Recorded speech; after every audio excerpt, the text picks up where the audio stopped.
For this lovely car. So you've invested in an e-bike and you're looking to maintain the battery. The battery is the most expensive part on the entire e-bike. So I'm going to share with you a bunch of ways just to help you maintain that e-bike battery. And I brought a whole bunch of things to show you as well. It's got a portable battery. So first tip, make sure you're using the manufacturer's charging cable and pack. You know what, if you start messing around with voltages and amperages, you can totally mess up your battery. So make sure you're using this. The actual battery itself, what I highly recommend is that you charge it up. Don't charge it up at night and just leave it going all night long. All night long.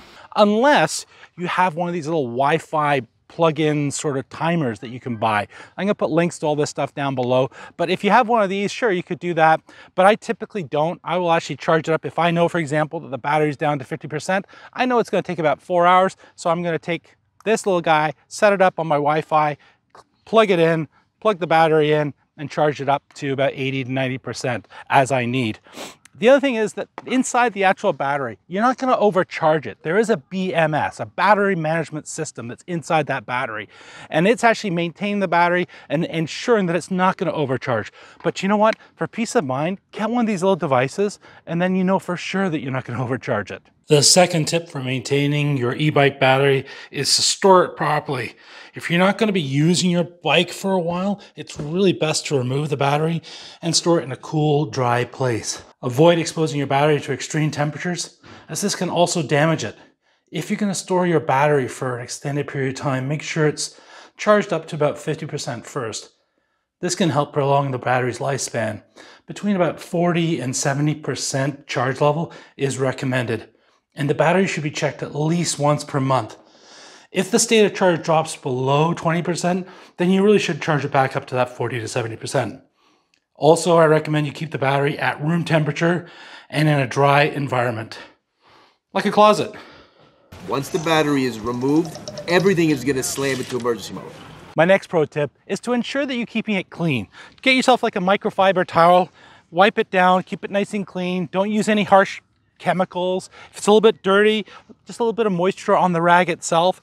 Go in and check out all the contacts. With the contacts, you could use isopropyl alcohol, just a little bit just to clean them up. You're going to look at the contacts on the actual frame of the bike, plus the actual battery itself. Just make sure everything's nice and clean. And keep it clean, okay?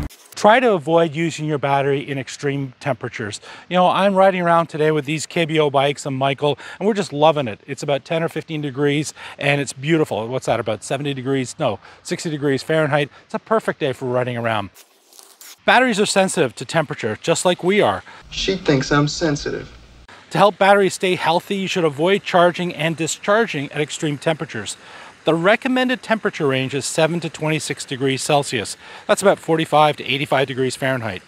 In addition, you should not leave the battery directly exposed to strong sunlight. After extended riding, I recommend you wait 15 to 20 minutes before you're charging to allow the cells to cool down.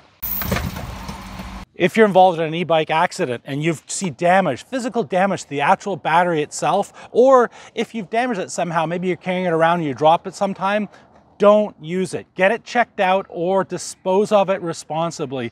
Most towns and cities have a proper place where you can drop off and get recycling done for the battery. So be very, very careful with batteries, whatever you do. If you see damage done to an e-bike battery, don't use it. We think it was battery failure. Lastly, there have been situations where e-bike batteries have caught on fire. These always seem to make the news. It's really sad when that happens. Whether it's a BMS that failed, maybe it was left against a heat source, maybe there was a fire in the apartment and that's actually what caused it. Who knows? But what I can recommend is something like the fire sack here. This is actually made and manufactured by a fellow YouTuber, Ginger on Wheels. All you do is zip it up, put the battery inside, unzip it, put the battery inside, zip it back up, and if there is a fire, if this actually does catch fire, the battery itself fails, it doesn't go and spread to the rest of your home. It stays inside the bag.